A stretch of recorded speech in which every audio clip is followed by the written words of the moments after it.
पावनानां पाथेयं यन्मुमुक्षोः सपदि परपदप्राप्तये प्रस्थितस्य विश्रामस्थानमेकं कविवर्वचसां जीवनं सज्जनानां बीजं धर्मद्रुमस्य प्रभवतु भवतां भूतये रामनाम। विदेहराजबालिके पदप्रपन्नपालिके स्मितेन्दुरश्मिमालिके सदा मनोमरालिके नृपालिके सुमालिके सतीयशो निभालिके कदा विधास्यसि मां कृपाकटाक्षभाजनम् वन्दामहे महेशान चण्डकोदण्डखण्डनं जानकी हृदयानन्द चन्दनं रघुनन्दनं कृष्णाय वासुदेवाय हरये परमात्मने प्रणतक्लेशनाशाय गोविन्दाय नमो नमः। यो ब्रह्मरुद्रशुकनारदभीष्ममुख्यैः आलक्षितो न सहसा पुरुषस्य तस्य सद्यो वशीकरणचूर्णमनन्तशक्तिं तं राधिकाचरणरेणुमनुस्मरामि। माधवं पद्मयोनिं च नारदं वादरायणं शुकं सूतं च गोकर्णं मद्गुरुं च नमाम्यहम्। सीतानाथसमारम्भां रामानन्दार्यमध्यमाम् अस्मदाचार्यपर्यन्तां वन्दे गुरुपरम्पराम्। वाञ्छाकल्पतरुभ्यश्च कृपासिन्धुभ्य एव च पतितानां पावनेभ्यो वैष्णवेभ्यो नमो नमः। श्री वैष्णवेभ्यो नमो नमः। श्री भगवान की अपार करुणा एवं हम सब लोगों के असंख्य पूर्व जन्मों में संपार्जित पुण्य प्राबल्य से मानव जीवन की सबसे बड़ी उपलब्धि भगवद यशोगान एवं श्रवण का हम लोग निरंतर लाभ प्राप्त कर रहे हैं। तो इसी परम मंगल में अनुष्ठान के अंतर्गत आज हमें श्रीमद् भागवत जी के उस द्वितीय पद्य में कुछ अंश जो विचारणीय रह गया था उसकी कुछ चर्चा करके और फिर तृतीय पद्य जिस पद्य के द्वारा श्रीमद् भागवत जी का प्रामाण्य अवधारित हो रहा है और भागवत जी का जो फलत्व है वह व्यवस्थापित किया गया, उसकी कुछ चर्चा जैसी भगवान बुद्धि देंगे और जैसा आप लोग आशीर्वाद प्रदान करेंगे तदनुरूप कुछ कहकर उपस्थित करने की चेष्टा करूँगा। तो आज अनुग्रह वर्षाने के लिए उपस्थित जो हमारे आदरणीय जन हैं, जो गुरुजन हैं, अभिभावक जन हैं, जो संत जन हैं, सबको प्रणाम करके उनकी अनुज्ञा से इस मंगलमय सत्र का आरंभ हो रहा है। तो वह श्लोक एक बार उच्चारित हो जाए। धर्मः प्रोज्झित कैतवोत्र परमो निर्मत्सराणां सतां वेद्यं वास्तवमत्र वस्तु शिवदं तापत्रयोन्मूलनम् श्रीमद्भागवते महामुनिकृते किं वा परैरीश्वरः सद्यो हृद्यवरुध्यते कृतिभिः शुश्रूषुभिः तत्क्षणात्।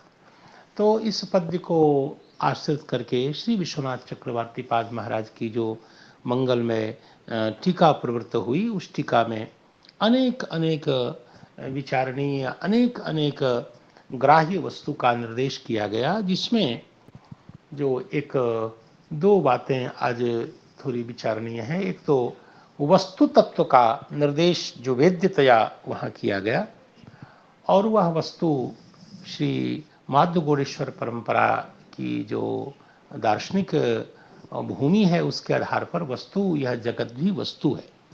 और वस्तु होने का तात्पर्य यह है कि वह एक मिथ्या पदार्थ नहीं है, वह एक ठीक है वो अवास्तविक वस्तु है, लेकिन वस्तु तो है ही। वसति इस व्युत्पत्ति के कारण वह एक सत्य पदार्थ है, सत पदार्थ है, वो मिथ्या तो नहीं है। और मिथ्या के दृष्टांत के रूप में उन्होंने कहा ना कि जैसे खपुष्प है इत्यादि, इसको आप अवस्तु कह सकते हैं, लेकिन यह जगत अवस्तु नहीं है, वस्तु है। बहुत भले ही वेद्य न हो, लेकिन वो अवस्तु तया नहीं है, वस्तु तया है। देखिए, जब वेदांत में जगत को मिथ्या के रूप में कहा गया कि इदम जगत मिथ्या, क्योंकि ब्रह्म सत्यम जगन मिथ्या ऐसा तो प्रसिद्ध ही है, तो उसमें कहा कि इसलिए जगत मिथ्या है क्योंकि वह व्यतिवर्तित होता है। वह जो व्यावर्तमान है वो सब मिथ्या है, और जो अनुवर्तमान है वह सत्य है। बस 1-2 मिनट ज़्यादा ये ऐसी कोई चर्चा, ऐसा कोई इसको जान लेने से कोई भगवान में प्रेम प्रकट हो जाएगा, ऐसी कोई बात नहीं है, लेकिन फिर भी इसको थोड़ी चर्चा करके फिर वह इवार्थ पर थोड़ा विचार करेंगे। श्री रामानुजाचार्य ने बड़ी दृढ़ता से जो व्यावर्तमान है वो सब अपारमार्थ है, अपारमार्थिक है और वह मिथ्या है, इस पर विचार किया कि ऐसा कथन ठीक नहीं है। और वो पंक्ति मैं सुना देता हूं, यत् पुनः घटादीनां विशेषाणां व्यावर्तमानत्वेन अपारमार्थ्यम उक्तम तत् अनालोचित बाध्यभाद भाव व्यावर्त्यनुवृत्ति विशेषस्य भ्रांति परिकल्पितम। ऐसा जिन्होंने कहा कि जो व्यावर्तमान होता है वो अपारमार्थिक होता है, यह वही कह सकता है जिसको बाध्यवादक भाव के स्वरूप का ज्ञान नहीं हो, और उसके वह इसलिए ऐसा कथन। सर, ये व्यावृत्त और अनुवृत्त, इसका थोड़ा सा जी मैं वही निवेदन कर रहा हूँ। हाँ, आप करुणापूर्वक आशीर्वाद दिए रहें। देखिए, घटोस्ति पटोस्ति एक है, यह घट है, ये पट है। इसमें क्या होता है ऐसे स्थलों में, घट शब्द का अर्थ है घट पदार्थ, और अस्ति शब्द का अर्थ है सत। तो अस्ति शब्द सत पदार्थ को बता रहा है, घट शब्द घट पदार्थ को बता रहा है। एक श्रुति है, सदैव सौम्य इदमग्र आसीत। इस श्रुति के द्वारा जो सत को ही ब्रह्म बताया गया, और वह भी सबका उपादान कारण है। इस प्रकार घटोस्ति का अर्थ हुआ सदधिष्ठित घट, और सदधिष्ठित घट, यह इसका अर्थ हुआ घटोस्ति का। इसी प्रकार पटोस्ति का भी अर्थ यही होगा, सदधिष्ठित पट। और तब घटोस्ति का पटोस्ति में अनुवर्तन होता है। अस्ति का अनुवर्तन मानने से सत का ज्ञान अबाधित रहता है, इसलिए सत जो है, अनुवर्तित जो सत है, वह पारमार्थिक है, मिथ्या नहीं है, क्योंकि उसका ज्ञान बाधित, जिसका ज्ञान बाधित होता है वही मिथ्या होता है। जैसे रज्जु अधिष्ठान में होने वाला जो सर्प ज्ञान किसी पुरुष के द्वारा बताए जाने पर अथवा दूर दोष के हट जाने के कारण बाधित हो जाता है, सर्प ज्ञान बाधित हो जाता है, क्योंकि वहां सर्प ज्ञान का विरोधी एक ज्ञान है, सर्पो न। रज्जु में सर्प ज्ञान का विरोधी एक ज्ञान है, सर्पो न। इस प्रकार वह बलवान निषेध ज्ञान होता है, जिससे रज्जु अधिष्ठान में हुआ जो सर्प ज्ञान है वह व्यावृत्त हो जाता है, और इससे पता लगता है कि सर्प ज्ञान मिथ्या है। वैसे ही पूर्वोक्त वाक्य से घटोस्ति, इस वाक्य में अनुभूत जो सदधिष्ठित घट है, उस घटक ज्ञान का सदधिष्ठित पटक ज्ञान के द्वारा विरोध होने से और विरोध हो जाने पर घटक ज्ञान पटोस्ति, इस वाक्य के द्वारा बाधित होने पर मिथ्या समझा जाता है। इसी प्रकार अधिष्ठान भूत जो सत, उससे अतिरिक्त जो कुछ भी है वह सब मिथ्या है। ये प्रपंच की सर्वत्र यही गति है। इस प्रकार इस जगत के मिथ्यात्व की बात करते हैं जो अद्वैत परंपरा के चिंतक हैं। इस पर रामानुजाचार्य ने कहा कि यह जो दृष्टांत है घटोस्ति पटोस्ति, इसमें घटपट आदि को जो अपारमार्थिक सिद्ध कर रहे हैं, तो ये ठीक नहीं है। आपको बाध्यबाधक भाव के स्वरूप का ज्ञान नहीं है। उनका कहना है कि इन वाक्यों में घटोस्ति पटोस्ति इत्यादि वाक्य में घट और पट में कोई विरोध नहीं है, क्योंकि अलग अलग देश अलग अलग काल में रहने वाले पदार्थों में विरोध नहीं होता है। विरोध तब होता है जब एक ही काल में एक ही अधिकरण में जब दो परस्पर विरुद्ध बातें की जाए। एक स्थल में दो पदार्थ के समान काल में रहने पर विरोध होता है। जैसे उदाहरण के लिए लीजिए, दो लोग किसी बस के अलग अलग सीट पर रह रहे हैं तो कोई विरोध नहीं है, और फिर एक सीट पर ही अलग अलग समय में भी रहे तो भी कोई विरोध नहीं है। लेकिन विरोध नहीं होता है। विरोध के होने पर ही बलवान बाधक दुर्बल बाध्य होता है। इसलिए जब बाध से व्यावृत्त हो वही व्यावृत्ति मिथ्या की प्रयोजिका होती है। इसलिए इस प्रकार रामानुजाचार्य ने कहा कि आप जो सोचते हैं कि जो जगत मिथ्या है और वो व्यावर्तमान होने के कारण, ये आपका कथन ठीक नहीं है। एक सेकंड बस इस आचार्य जी के शब्द को हम सुन लेते हैं। तो यही आशय उन्होंने प्रकारांतरेण प्रकाशित किया है। उनके शब्द हैं, यत् पुनः घटादीनां विशेषाणां व्यावर्तमानत्वेन अपारमार्थ्यम उक्तम तत् अनालोचित बाध्यबाधक भाव व्यावृत्त्यनुवृत्ति विशेषस्य भ्रांति परिकल्पितम एव। यतः द्वयोर ज्ञानयोः विरोधे बाध्यबाधकः, जब दो ज्ञान का परस्पर विरोध होता है तभी बाध्यबाधक भाव होता है और तभी बाधित की व्यावृत्ति होती है। अत्र तो घटपटादिषु देशकाल भेदेन विरोधः एव नास्ति। यस्मिन् देशे यस्मिन् काले यस्य सद्भावः प्रतिपन्नः ज्ञातः, जिस देश में जिस काल में जिसका सद्भाव ज्ञात हो चुका है, निर्णीत और जाना गया है, उसी देश में उसी काल में यदि उसका अभाव प्रतिपन्न हो तभी विरोध के कारण बलवान बाधक होता है और बाधित की निवृत्ति होती है। देशांतर कालांतर से संबंधित होने के कारण अनुभूत जो होता है, अन्य देश अन्य काल में जब अभाव की प्रतीति होने पर कोई बाध्य बाधक कोई विरोध नहीं होता। इसलिए यहाँ बाध्य बाधक भाव की चर्चा करना, अन्यत्र निवृत्तस्य अन्यत्र निवृत्तिर्वा कथम उच्यते रज्जु सर्वादि सर्पादिषु तो देश काल संबंधितया अभाव प्रतीतेर विरोधः बाधकत्वं व्यावृत्तिश्च, परंतु देश कालांतर दृष्टस्य देश कालांतर व्यावर्तमानत्वं मिथ्यात्व व्याप्यम मिथ्यात्व व्याप्तम वा न दृष्टम अतः अतः न व्यावर्तमानत्व मात्रम अपारमार्थ्ये हेतु।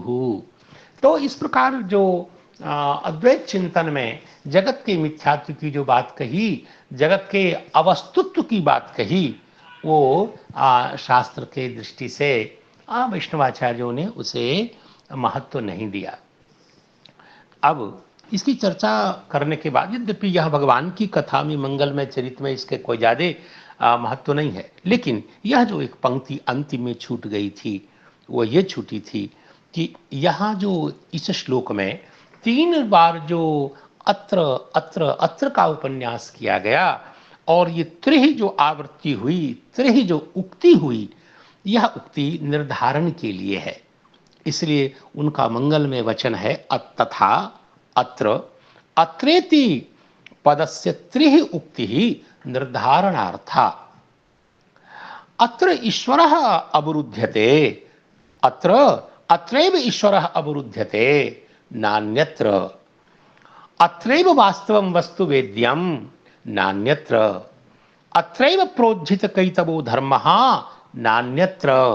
इस प्रकार आप देखते हैं कि यह जो अत्र का अवधारण पूर्वक अत्रैव यह जो अर्थ किया गया, इससे यहाँ जो एवकार है वो अन्य योग व्यवच्छेदक है, अन्य के योग का व्यवच्छेद कर देने वाला यहाँ एव है, ये इसका तात्पर्य है। और इसी प्रकार एक अयोग व्यवच्छेद का भी वह उसको बता रहे हैं कि अवरुध्यते एव। यहाँ श्रीमद् भागवत जी में भगवान अवरुद्ध हो ही जाते हैं, ईश्वरः अवरुध्यते एव। इस प्रकार के वाक्य विन्यास के कारण अयोग व्यवच्छेद भी यहाँ है, अर्थात यह एवकार अयोग व्यवच्छेदार्थक भी है। इसका तात्पर्य यह है। बस 1-2 मिनट में इससे हम मुक्त होकर के फिर अभिनव पद्य में प्रवेश करेंगे। देखिए, सही में यह जो एव है वह निपात है, और निपात होने के कारण निपात द्योतक होता है, और द्योतक होने का मतलब स्वातंत्र्येना मुख्यार्थ की वाचकता इसमें नहीं होती। द्योतक होने के कारण अपने समव्याहृत यानी समीप में उच्चरित जो पद है उसकी जो शक्ति है उसको उद्बोधित करता है ये केवल, और इसलिए इसके समीप में उच्चरित जो पद है उसकी शक्ति का उद्बोधक होने के कारण, और वो शक्ति वह जो अर्थ है वो 2 है, यानी द्योत्य अर्थ जो है एव का वो 2 है। वो है एक तो अवधारण और अर्थात निश्चय, और दूसरा अर्थ है असंभव। देखिए, एव चानि योगे इस वार्तिक में इसका बहुत अच्छा संकेत कर दिया गया है। यह आप यूं समझ सकते हैं जैसे अपभक्षः वायुभक्षः में बिना एव का उच्चारण किए भी एव अर्थ की प्रतीति होती ही है। अप एव भक्षयति, वायुमेव भक्षयति इत्याकारक प्रतीति तो होती ही है। इससे पता लगता है कि सही में एव जो है अपना कोई मौलिक अर्थ नहीं रखता, समव्याहृत पद के अर्थ को ही वो प्रकाशित करता है। और इस मंगल पद यहाँ श्रीमद् भागवत जी में जो अत्रैव का जो कथन किया गया कि प्राप्ति होने से विशेष्य भूत जो श्रीमद् भागवते एव, ऐसा अन्वय होने के कारण यहाँ अन्य योग व्यवच्छेदार्थक एव है, ये आचार्य चरण कहना चाहते हैं। और इसका तात्पर्य यह हुआ कि जैसे पार्थ एव धनुर्धरः, पार्थ ही धनुर्धारी है। यहाँ पार्थ जो विशेष्य है उसके साथ में उच्चरित होने के कारण, उसके साथ होने के कारण क्या हुआ, पार धनुर्धरत्व पार्थ से अन्य में का तात्पर्य है जो अन्य का जो संबंध है उसका योग न होने के कारण धनुर्धरत्व का पार्थ से भिन्न में योग संबंध न होने, संबंध का विच्छेदक होना यानी उसका वारण करना, तो वारण करता है। इसका तात्पर्य यह हुआ कि पार्थ से इतर में आवृत्ति जो धनुर्धरत्व, उस धनुर्धरत्व से युक्त पार्थ ही है, ऐसा बोध होता है। वैसे यहाँ भी अत्रैव भागवते एव सर्वम, भागवत में ही सब कुछ है, अर्थात भागवत में ही सर्व प्रतिपादकता है, ऐसा बताना चाहते हैं। तो यहाँ सर्व प्रतिपादकत्व का भागवत से अन्य में योग का यानी संबंध का विच्छेद यानी वारण बताया गया, इसलिए सर्व प्रतिपादकत्व का अन्यत्र वारण किया गया। दूसरी बात यह है कि अवरुध्यते एव, जब हम कहते हैं कि अत्र ईश्वरः अवरुध्यते एव, तो ऐसी स्थिति में भागवते ईश्वरः अवरुध्यते एव इस अर्थ की प्रतीति होती है, और अर्थात भागवतम ईश्वरारोधकम एव। तो ईश्वरारोधक यह जो विशेषण दल है, विशेषण के बाद एव का उल्लेख होने के कारण यहाँ विशेषण के साथ संगत जो एवकार है और अतः उसका अर्थ होगा अयोग व्यवच्छेद, उस एव का अर्थ होगा अयोग व्यवच्छेद। अयोग व्यवच्छेद का अर्थ क्या होता है, योग अर्थात संबंध और अयोग का मतलब संबंधाभाव, और उसका व्यवच्छेद का मतलब वारण। इसका अर्थ है संबंध के अभाव का वारण करना। और इस प्रकार अयोग के द्वारा संबंध निषेध और व्यवच्छेद का अर्थ भी निषेध है। तो दो निषेध के योग होने से, दो निषेध का कथन होने से यह प्रकृत अर्थ का दार्ढ्य बताता है। और भागवत में ईश्वरारोध की दृढ़ता का प्रकाशन इसके द्वारा होता है। अवरुध्यते एव, ऐसा कहने से अर्थात ईश्वर अत्र अवरुध्यत, अत्र ईश्वरारोधा भवत्येव इत्यर्थ। तो अन्य योग व्यवच्छेद का अर्थ हुआ यानी अन्य यानी भेदाश्रय, और उसका जो योग यानी संबंध, और उसका व्यवच्छेद यानी अभाव। फलतः भागवत प्रतियोगिक जो भेदाश्रय संबंधक प्रतियोगिक अभाववत जो सर्व प्रतिपादकत्व है वह भागवत में ही है, अन्यत्र नहीं है। यह अर्थ विशेष का प्रकाशन होता है। किंतु यहां तो देखेंगे अत्र ईश्वर अवरुध्यत एवं, यहां विचार करेंगे कि अयोग व्यवच्छेद का अर्थ इस प्रकार कर सकते हैं कि विशेषभूत जो भागवत में जो विशेषणता अवच्छेद क्या है यहाँ, ईश्वरारोधकत्व। तो यह जो ईश्वरारोधन, ईश्वरारोधकम, ईश्वर अवरोधकम एवं, तो ईश्वरारोधकत्व जो है यह मानो विशेषण वृत्ति धर्म है, विशेषणता अवच्छेदक है। और इसलिए तत्संबंध का अभाव व्यवच्छेदन करता हुआ यानी भागवत का जो ईश्वरारोधकत्व है, ईश्वरावरोधकत्व जो है यह नियमित हो रहा है, इसी का नियमन करता है। अर्थात ये निर्णय ये हुआ कि ईश्वरावरोधकत्व संबंध के अभाव का अभाव, संबंधाभाव अभाववत इदम भागवतम। ये सब ये जंजाल है। आप यूँ देखें कि इस प्रकार ये अर्थ निश्चित हुआ कि यही भगवान का अवरोध होता है और यही ग्रंथ सभी अर्थ विशेष का प्रतिपादन करता है। ये संक्षेप में ये सब खटपट शास्त्रों का ये एव के दोनों प्रकार के अर्थ करने से निर्णीत हुआ। तो चलें हम अब ये इस अर्थ विशेष को प्रणाम करके और श्री विश्वनाथ चक्रवर्ती पाद के मंगल में उस शब्द का उच्चारण करके फिर चलते हैं। तो अत्रैव प्रोज्झित कैतवो धर्मः नान्यत्र इति अन्य योग व्यवच्छेदकः, अन्य योग व्यवच्छेदकः एव एवकारः, और अत्र अवरुध्यते एव इत्यादि अयोग व्यवच्छेदकश्च ज्ञेयः। इतना श्री विश्वनाथ चक्रवर्ती पाद महाराज ने इस पद्य की व्याख्या के क्रम में कहा। उनको प्रणाम और उनके इस मंगलमय पद्य व्याख्यान को प्रणाम। अब हम तृतीय पद्य में प्रवेश करें और उस पद्य का प्रथम उच्चारण कर लें।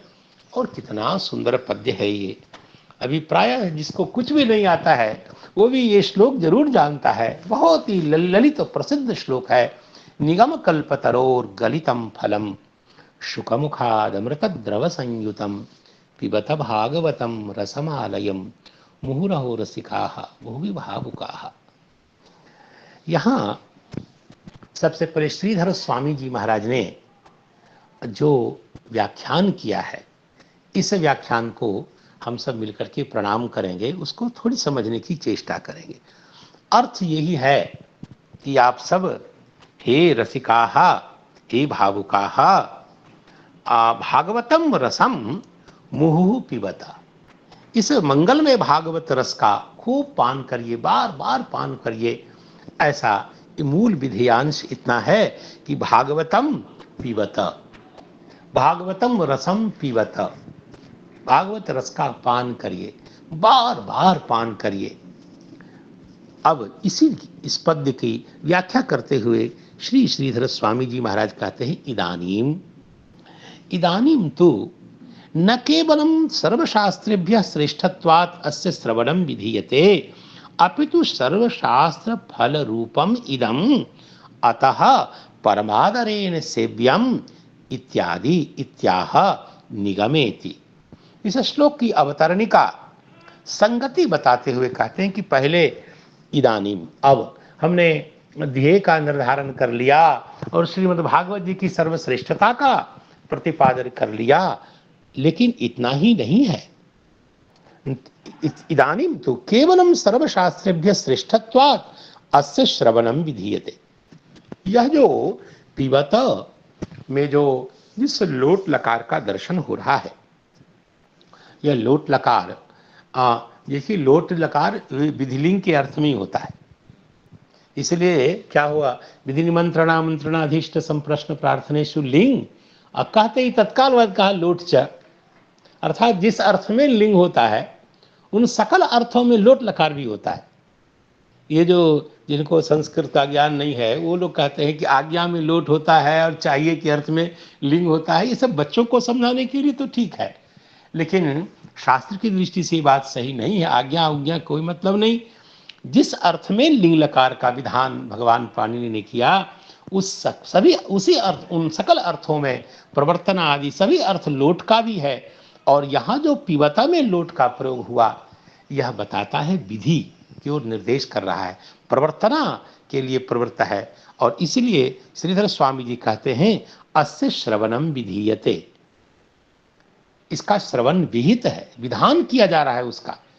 जैसे सोमेन यजेता इत्यादि में अग्निष्ट सोम याग का विधान है, वैसे यहाँ यह विधि है और विधि का लोप नहीं होना चाहिए, विधि की उपेक्षा नहीं होनी चाहिए, श्रवण का विधान है। केवल इतना ही नहीं, अपितु सर्वशास्त्र का ये फल रूप है, सभी शास्त्र का ये फल है। और यह फल होने के कारण जैसे फल अत्यंत आदर पूर्वक सेव्य है। देखिए फल सबका अंतिम लभ्य है, अंतिम सकल साधन का साध्यभूत होता है। इसलिए जैसे साध्य अत्यंत आदर पूर्वक सेव्य होता है, वैसे ही यह फल रूप श्रीमद् भागवत परम आदर पूर्वक, जैसे भगवान सभी साधन के परम फल है तो उनकी सेवा की जाती है, वो परम सेव्य होते हैं। वैसे ही श्रीमद् भागवत जी जो हैं सभी शास्त्रों के फल रूप होने के कारण अत्यंत ही आदर से अनुपेक्षा पूर्वक इनका सेवन होना चाहिए, ये परम सेव्य हैं। इसीलिए इस श्लोक का अवतरण इस रूप में भागवत जी के फल निर्देश के लिए किया गया। अब आगे कहते हैं निगम कल्पतरोर गलितम फलम।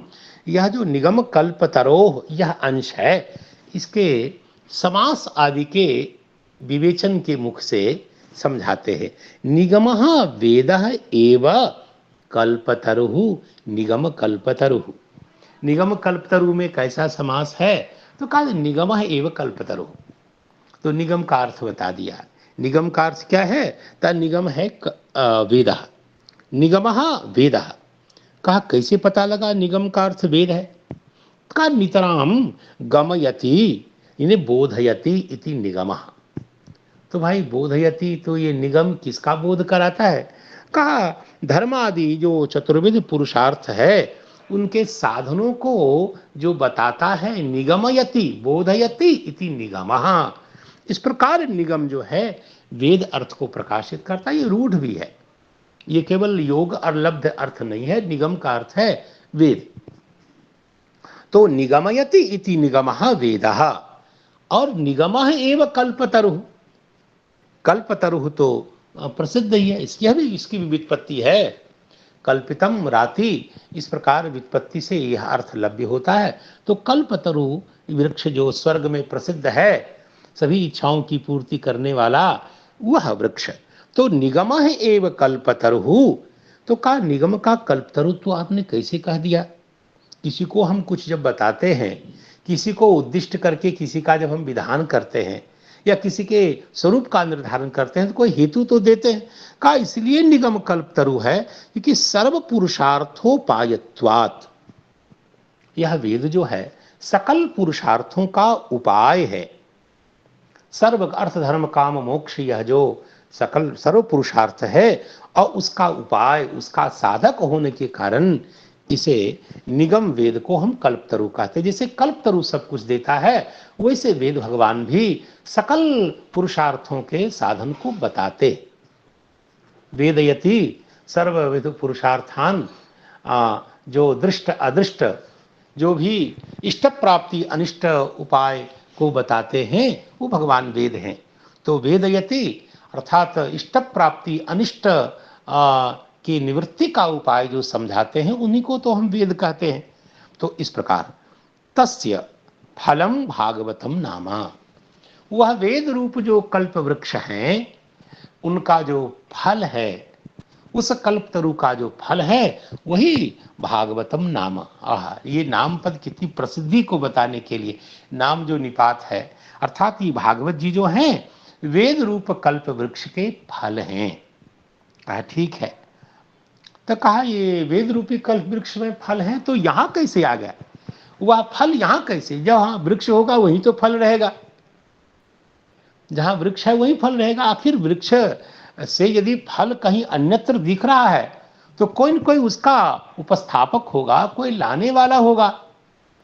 तो इसी को समझाते हैं कि आखिर यहां यह दिव्य फल कैसे आया, वेद रूपी कल्प वृक्ष का फल। तो उसको समझाते हैं तत्तु, वह वेद रूप कल्प वृक्ष का फल सही में है वो वैकुंठ गतम, वह वैकुंठगत है। देखिए यहाँ वैकुंठ शब्द कितना अच्छा है, ये इसलिए इस अर्थ में अच्छा है क्योंकि कल्प वृक्ष जो है ना वह स्वर्ग में प्रसिद्ध है, लेकिन यह जो भागवत रूपी फल को प्रकट करने वाला जो कल्प वृक्ष है वह स्वर्ग में नहीं है, वह वैकुंठ में है।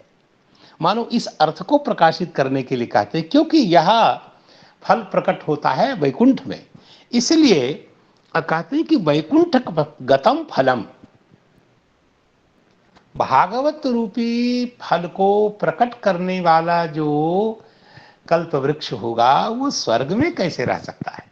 जैसे भागवत दिव्याति दिव्य हैं, भागवत इस प्रकार के अचिंत्य फल अचिंत्य वस्तु को प्रकाशित करने वाले हैं, तो ऐसा जो दिव्य फल वह स्वर्ग वाले कल्प वृक्ष में प्रकट करे, वो स्वर्ग वाले कल्प वृक्ष में इतनी क्षमता नहीं कि भागवत रूपी फल को प्रकट कर सके।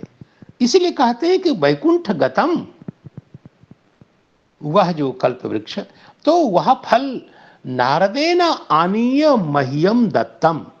ये मह्यम दत्तम ये कौन बोल रहा है, भगवान बादरायण कह रहे हैं, भगवान वेदव्यास जी कह रहे हैं कि यह जो दिव्य फल है भागवत रूपी फल, ये हमारे पास जो आया, हमें जो प्राप्त हुआ, हमें जो दिया गया वो श्री नारद जी महाराज की कृपा से। कैसे, तो वैकुंठ से श्री नारद जी महाराज ने ला करके और मुझे दिया है। ये मानो कह रहे हैं भगवान बादरायण, क्योंकि ये पद्य उन्हीं का है, तो इस पद्य के द्वारा उक्त अर्थ उनके द्वारा उक्त अर्थ माना जाएगा, इसलिए ऐसा अर्थ हुआ तत्तु वैकुंठ गतम नारदेन आनीय श्री। देखिए यही बात है, परमार्थ भी यही है। श्री भगवान जो प्राप्त होते हैं वो गुरु मुखे नहीं प्राप्त होते हैं। श्रीमद् भागवत जी का परम रहस्य यदि किसी को प्राप्त होगा, रसमय यह फल प्राप्त होगा, तो निश्चित रूप से गुरु मुखे नहीं प्राप्त होगा। इसलिए भगवान बादरायण यदि इस अर्थ को प्रकाशित करें कि श्री नारद जी की कृपा से यह दिव्य फल हमें प्राप्त हुआ, ये तो युक्त ही है, युक्त तरह ही है, सही बात है। नारद जी ने आनीय मह्यम, नारदे न आनीय मह्यम दत्तम, ये आनीय में जो लेप है ये बताता है कि उनकी करुणा को प्रकाशित करता है, अर्थात जो हमें बहुत अच्छा लगता है वो हमारे शिष्य को भी प्राप्त हो, ये भाव श्री आनीय। देखिए एक तो लेप की कृपा से कितना सौष्ठव है ये आनीय पद में। तो नारद जी महाराज ने ला करके ये सायासता, ये अभिसंधि, मेरे शिष्य को ये रहस्य यह दिव्य सुख प्राप्त हो, यह आग्रह के साथ ला करके मह्यम दत्तम, मुझे दिया, और मयाच, लेकिन मैंने भी अपने पास नहीं रखा। यही देखिए यही साधुता है, ये संत लक्षण है कि जो सुख मुझे मिले वो केवल मुझे ही क्यों मिले, अन्य को भी ये परंपरा आगे बढ़े। ये संप्रदाय शब्द का अर्थ ही यही है। संप्रदाय का अर्थ है कि गुरु शिष्य की परंपरा से अविच्छिन्न रूप से प्राप्त जो ज्ञान है वही संप्रदाय है। संप्रदाय, इसे संप्रदाय शब्द का अर्थ है वेद, लेकिन गुरु शिष्य की अविच्छिन्न परंपरा से जो शास्त्र की प्राप्ति है उसको हम संप्रदाय कहते हैं। यहाँ भगवान बादरायण मानो कह रहे हैं कि मेरे ऊपर करुणा तो नारद जी ने की, और मुझे लगा जब ऐसी सुंदर चीज है तो मैंने तो आनंद लिया लिया, फिर मैंने भी इसको आगे बढ़ा दिया। तो मयाच शुकस्य मुखे निहितम, क्या बात है। जैसे कोई पिता नौकरी करके और पैसा कमा करके कहीं से बाजार से लड्डू खरीद के लावे, और वो पिता बड़े स्नेह के कारण, वात्सल्य के कारण मिलने के लिए आया पुत्र, और स्नेह के कारण उसके मुंह में डाल दिया। ठीक वैसे ही मैंने भी वात्सल्य के कारण अपने पुत्र के यानी शुक के मुख में निहितम यानी निधान कर दिया, मुंह में डाल दिया। जैसे स्नेह स्निग्ध अंतःकरण वाला पिता वात्सल्य से प्रेरित होकर के अपने पुत्र के मुख में लड्डू डाल देता है, मिष्टान डाल देता है, वैसे मैंने भी देखिए, ये च जो है यह भी अप्यर्थक है। मयापी अर्थात मैंने भी रखा नहीं, यही ज्ञान की परंपरा है। और तच्च तच्च तन्मुखात का अर्थ है श्री सुखदेव जी के मुख से।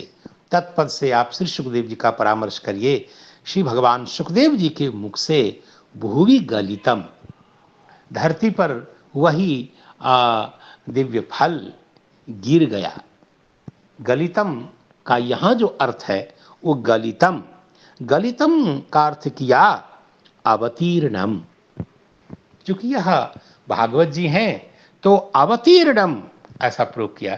जैसे भगवान का अवतार होता है, श्री भगवान के लिए यह जो अब उपसर्ग पूर्वक त्रिधातु का प्रयोग होता है, भगवान का अवतरण होता है, उसी श्रीमद् भागवत जी के ये महारस का अवतार होता है। ऐसा मानो उनके पद के द्वारा ही कि कहीं पतितम नहीं प्रयोग हुआ। याद रखिए, यदि कह सकते थे गलितम नाम पतितम, लेकिन नहीं। अब इस भागवत जी के में शब्द में इसके तात्पर्य भी कितना गौरव प्रकाशित कर रहे हैं, इसलिए कह रहे हैं गलितम नाम अवतीर्णम।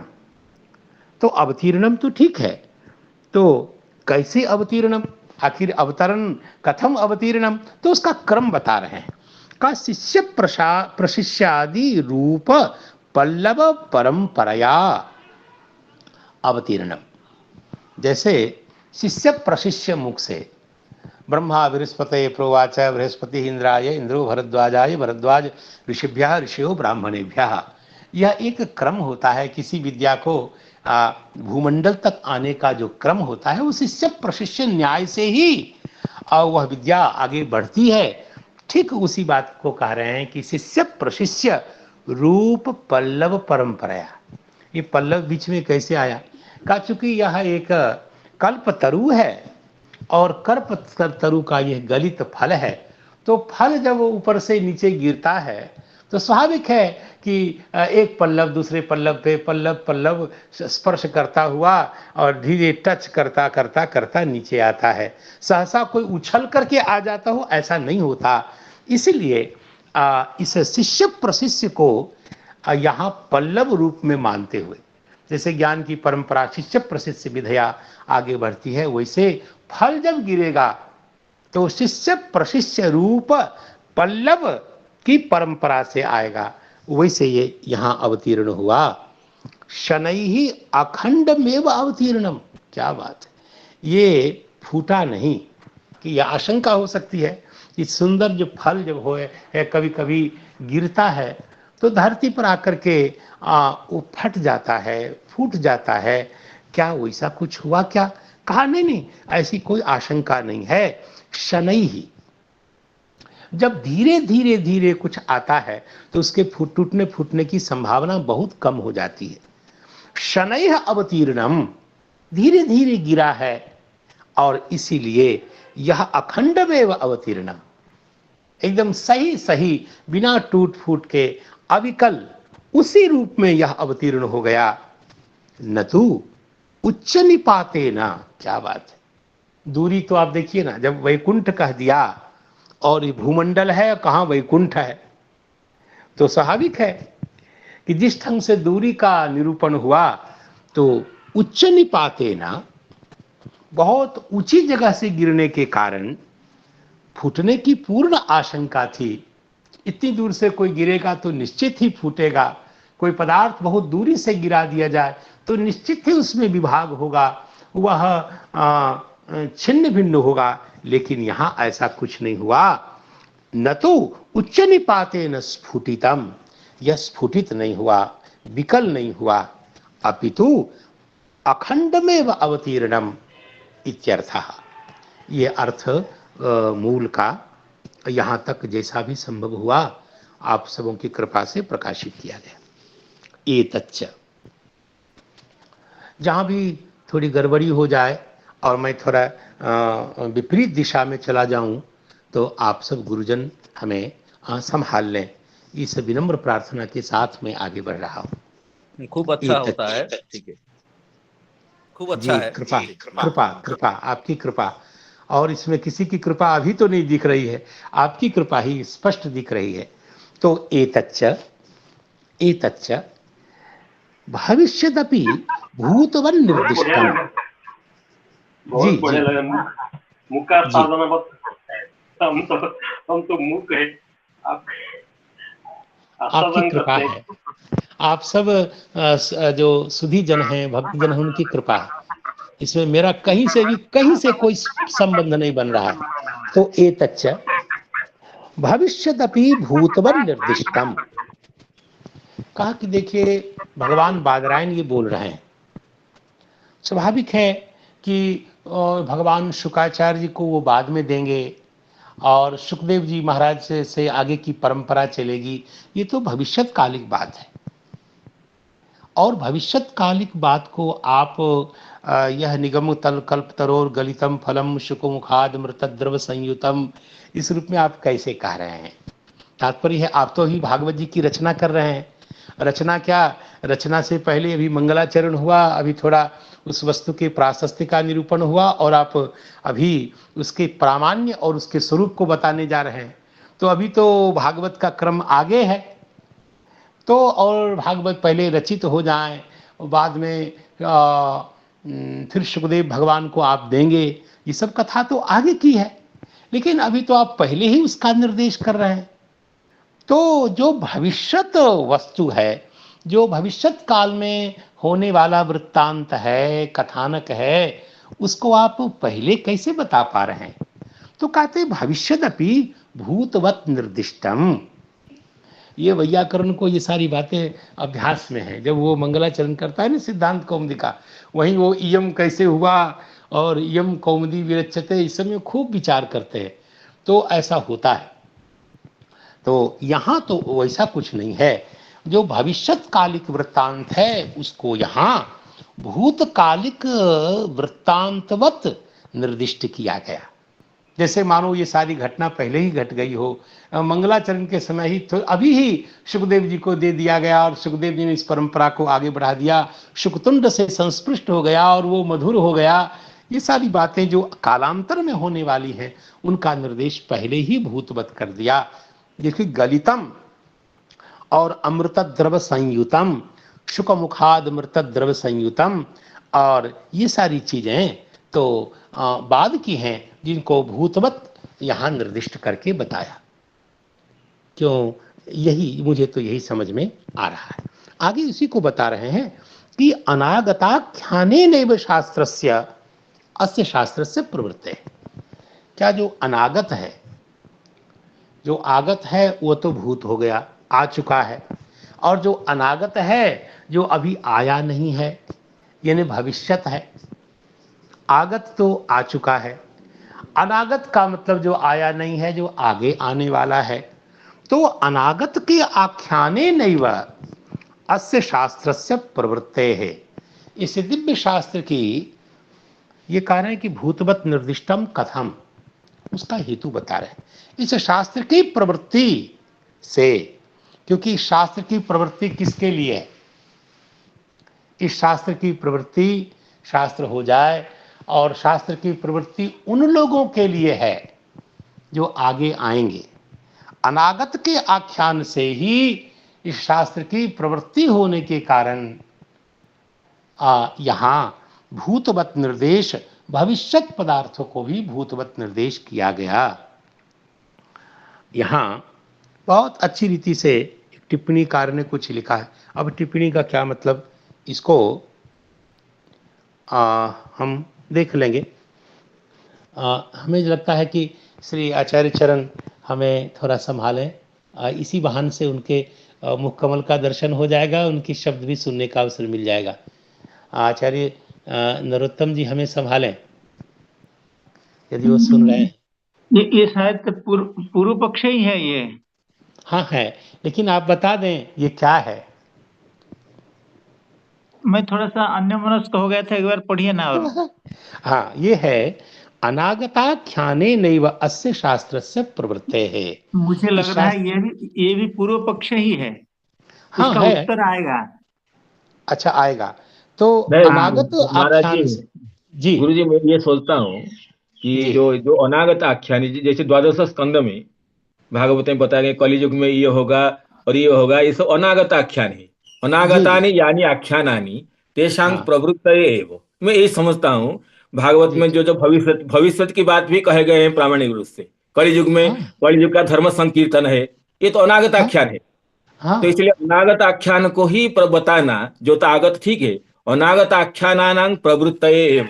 अनागत आख्यानानां अनागत आख्यानेनैव अस्य प्रवृत्ति, अस्य शास्त्रस्य प्रवृत्ति अनागत को आख्यान करने के लिए, यानी अनागतानि तत्वानि, उसी को कहने के लिए ही इस शास्त्र की प्रवृत्ति है। इसलिए कलयुग के धर्म क्या है, कलयुग में कौन राजा होंगे, ये सब द्वादश स्कंद का विषय है। इसलिए इस शास्त्र का एक विषय भी है कि अनागत आख्यान को बताना। इसलिए सुखमुख में इसको देंगे, ये तो अनागत आख्यान है, इसको भी बता निश्चित। रहे हैं, यही समझता हूँ। अब जी उसको जी जी स्पष्ट बिल्कुल। करेंगे। बस ठीक है। और भी किन्हीं को लगे कि मैं इसको ज्यादा समझ रहा हूं तो वो हमें बता सकते हैं। प्रभु जी, जी जी जो वेद व्यास प्रथम में जो वेद को विभाग किया और जो पुराण महाभारत और भागवत को जो लिखे है ना, वो तो कलि युग के लिए जो आगत है उनको लिए लिखा है। उनके अवतार तो कलि युग के लिए है। इसलिए जी अनागत जो भविष्य का बात होता है ना, तो वेद व्यास जी उनकी प्रकृति, उनकी संकल्प और इनके सब नारद जी जो कलियुग के लिए जो आया नहीं, इसलिए उसका ऊपर कुछ शंका करना बा कोई संदेह करना जरूर नहीं। आप चलिए। नहीं नहीं नहीं, शंका नहीं कर रहे हैं, केवल हम समझने की चेष्टा कर रहे हैं। शंका करना हाँ तो हाँ आत्महत्या करने की जैसा है। तो अनागत आख्याने नहीं बा एक एक अर्थ। तो ये जो आपने जो कहा अभी, जो सद्य जो आपने कहा, उसके उसके पक्ष में एक विपत्ति ये है कि जो जीव मुक्त हो गए या जो जिनकी स्थिति हो गई, अब यह शास्त्र की रचना के बाद के लोगों के लिए यह शास्त्र संभव है। शास्त्र तो निश्चित किसी काल में हुआ होगा, उससे पहले जो जीव हैं वो तो हो ही गए। अब सामने इस शास्त्र की रचना के बाद जो अनागत हैं, यानी जो भविष्यत्कालिक जीव हैं, उनको लक्षित करके ही यह शास्त्र प्रवृत्त हो रहा है। मतलब जो सामने जीव हैं उनके लिए ही आगतानाम अनागतानाम एव यत आख्यानम, अनागतानाम कृते यत आख्यानम, तत् अनागताख्यानम, आख्यानम कथनम, अनागतानाम यानी भविष्यवर्तीनाम यत आख्यानम, तेषां कृते यत आख्यानम, तदुद्देश्येनैव तदुद्देश्येनैव अस्य शास्त्रस्य प्रवृत्तेः। ये अभी जो श्री महाराज जी ने कहा वह भी बहुत, और तीनों आचार्य, तीनों महापुरुषों ने जो कुछ कहा, तो ये बिल्कुल बिल्कुल यथावत मैं स्वीकार करता हूँ कि जब मैं कुछ समझ ही नहीं रहा हूँ तो आप सबों के वचन के आधार पर ही समझने में ज़्यादा अच्छा। जी भगवान। महाराज ऐसा है, उस पंक्ति की एक टिप्पणी लिखी है नीचे। जी आपके पास है क्या वो ग्रंथ? कौन मोटा वाला? श्रीधर जो मोतीलाल बनारसी वाल की किताब है। हाँ मैं बोलता हूँ, देखिए वही है क्या। हाँ यद्यपि हाँ यद्यपि हाँ हाँ हाँ। एतद् ग्रंथ प्रणयोपक्रम दशायाम अस्य हम्म, शुकमुखात् भुवि गलितत्वं न विद्यते, हाँ। तथापि व्यासस्य हम्म सर्वज्ञत्वात् हम्म भविष्यदपि भूत भूतवत् कृत्वा तेनेव तेन उक्तम एवं उक्तम, तेन एवं उक्तम। तेन तेन एवं उक्तम हम्म। तेन एव एवं उक्तम इति भावः इति दीपिनी। हाँ, तो तो ये तो इसका उसका अर्थ भी बता दें। नहीं जी नहीं, इसका अर्थ हुआ कि यद्यपि सुखदेव गोस्वामी को आगे दिए जाने वाला है, फिर भी सुखमुखात गलितम यहाँ कह दिया गया। उसका तात्पर्य है कि वे सर्वज्ञ हैं। वे सामने भविष्यत पदार्थ को भी देखिए, भविष्यत पदार्थ को हम लोग कहने का साहस ये इसलिए नहीं करते हैं कि उसमें संदेह रहता है वो सही में घटेगा कि नहीं घटेगा। किंतु जी वो भगवान के अवतार हैं, वे सामने देख रहे हैं कि अवश्य घटने वाला है, इसीलिए उसको भूतवत निर्देश किया गया है। हाँ, यही समझ में आता सर्वज्ञत्वात् है। कह दिया, सर्वज्ञत्वात्। हाँ हाँ बिल्कुल। जी भविष्यदपि भूतवत कृत्वा, भविष्यदपि भूतवत कृत्वा जी तेन एवं। निर्दिष्टम। हाँ हाँ, हाँ हाँ उत्तम हाँ। उत्तम। महाराज जी जी, जी इसमें बंशीधर जी की टिप्पणी में कुछ स्पष्ट है। जी इसमें अनागाख्यान को एक लक्षण इसका दिए हैं। जी अनागताख्यानम अनादित्वम। अनागताख्यान का अर्थ दिए अनागताख्यानम अनादित्वम। तेनैव इदं जी शास्त्रं प्रवृत्तम न तो व्यासदेवेन रचितम। जी व्यासस्य प्राकट्यकत्वमेव न तो उत्पादकत्वम। जी जी ठीक कल्पितत्वे है। तो प्राकृत गाथा बत संसार निस्तारकत्वं अपि अस्य न शेष्यति। ये अनागताख्यान को लक्षण करते हैं। बिल्कुल अनागताख्यानम अनादित्वम। अनागत जी सही। मैं बिल्कुल इससे सहमत हूँ भगवान। अनागताख्यानम अनादित्वम। जी सही तेनेव है। इदं शास्त्रं प्रवृत्तम न तो व्यासदेवेन रचितम। व्यासस्य प्राकट्य कर्तृत्वम एव न तो उत्पादकत्वम। यही लक्षण जी वंशीधर जी ये कर रहे हैं। ये बहुत अनागताख्यान का सुंदर अर्थ कार्य होते है। हैं नित्यत्वम। नहीं, बिल्कुल सही कह रहे हैं, वो इसलिए कह रहे हैं। इस अर्थ की पोषिका एक उक्ति है, पुराण विद्या सनातनी। जैसे वेद अनादि है, वेद किसी वैसे पुराण भी अनादि है, ये पक्ष है। और ये बहुत ही मान्य पक्ष है।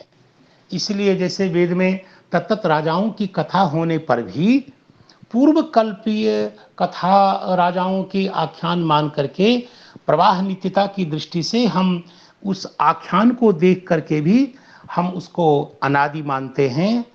ठीक वैसे ही पुराण में भी तत्त राजाओं के वृत्त का दर्शन करके भी पुराण के अनादित्व में कोई संदेह नहीं करना चाहिए। जैसे वेद में धाता यथा पूर्वम अकल्पयत, क्योंकि यह कल्पः स कल्प पूर्वकः, ये सिद्धांत है। जो सृष्टि है वो सृष्टि पूर्विका सृष्टि होती है, इसलिए पूर्व सृष्टि में ठीक ऐसा ही हो रहा है। इसलिए उन सब पूर्व कल्प की सृष्टि का अनुसंधान करके प्रतिकल्प में उसका अनुवर्तन जो देखा जाता है, इससे हम पुराण को भी आप रचित नहीं कह सकते। पूर्व कल्प के स्मृति वृत्तांत का अनुसंधान ही भगवान वेद व्यास भी कहते हैं।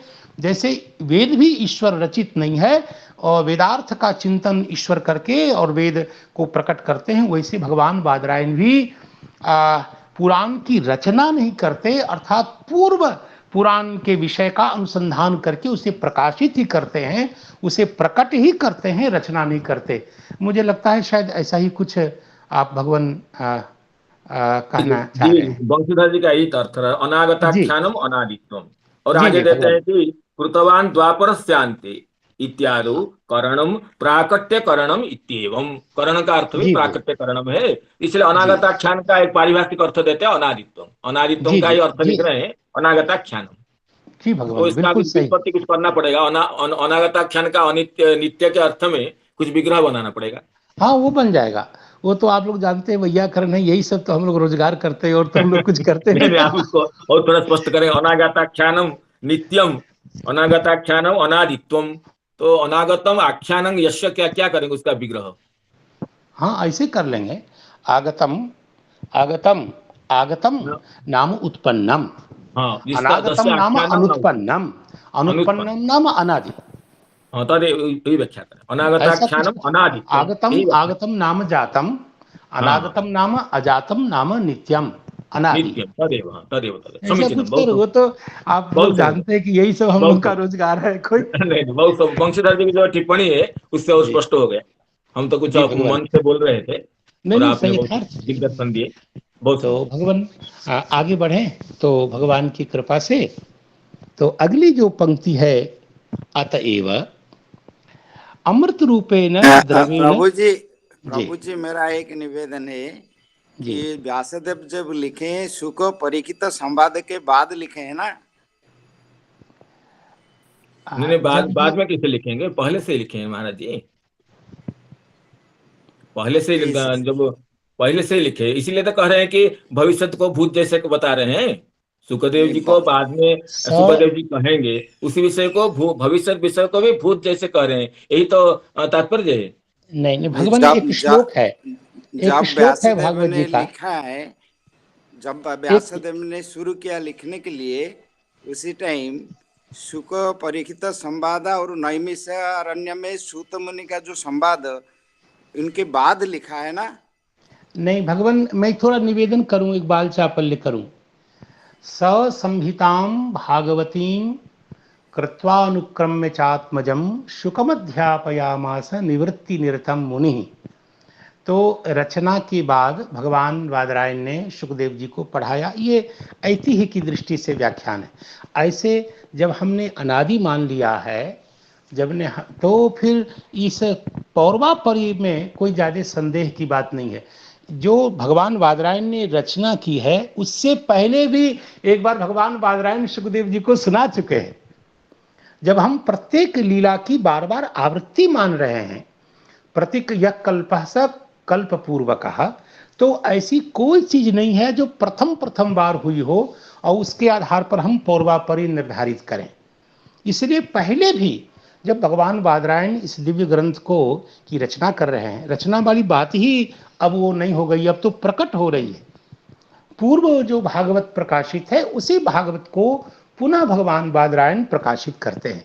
फिर जब द्वापर के अवसान में प्रकट होते हैं तो पूर्व जो श्रीमद् भागवत जी का अर्थ है उसको पुनः अपने को प्रकट करते हैं। इसीलिए पौर्वापरि को लेकर के अब कोई चर्चा ही नहीं है, क्योंकि पूर्व सुखदेव जी के वृत्त को अनुसंधान करके भगवान बादरायण रचते हैं और फिर उसमें रचना करते हैं, फिर उनको सुखदेव जी को सुनाते हैं। तो ऐसा क्यों भगवान, आप फिर कुछ बता दें। जो प्रभु जी, जो प्रस्तावना है भागवत का सुक सौनक और सूत मुनि का पहले, इसलिए जब व्यासदेव ने प्रस्तावना में सूत और सौनक संवाद में लाए हैं, तो वहाँ पर ये तो नित्य है, ये भागवत का कोई नहीं है चतुश्लोकी में था फिर ऐसे आया ऐसी। लेकिन जब व्यासदेव ने रचना किया, व्यासदेव ने उन अष्टादश सहस्र, आप तो बहुत उसका ऊपर व्याख्या किया है, तो अष्टादश सहस्र जो इसके ऊपर नरोत्तम प्रभु भी बहुत कुछ बोले हैं। तो व्यासदेव जब रचना किया उसी टाइम सूत ये सौनक संवाद को जो बुलाया, उसी टाइम उससे ही हम जाने से ये सरल में हो जाता है। नहीं, ये रचना भी प्रत्येक कल्प में होती है। अभी जो हमारे प्राप्ति है वो इसी का ही बात है, कल्प में होता है तो है, ठीक है। लेकिन तो हमारा अभी पास के जब है जो उपस्थिति उसी के ऊपर भी हम चर्चा जी करते हैं। मुझे लगता है यदि मैं नहीं समझ पा रहा हूं तो आचार्य नरोत्तम जी हमें संभालें। नहीं, मैं ये समझता हूँ जिस जी व्यासदेव जी इसी को ये सुत शौनक संवाद के रूप में ही रचना किए हैं।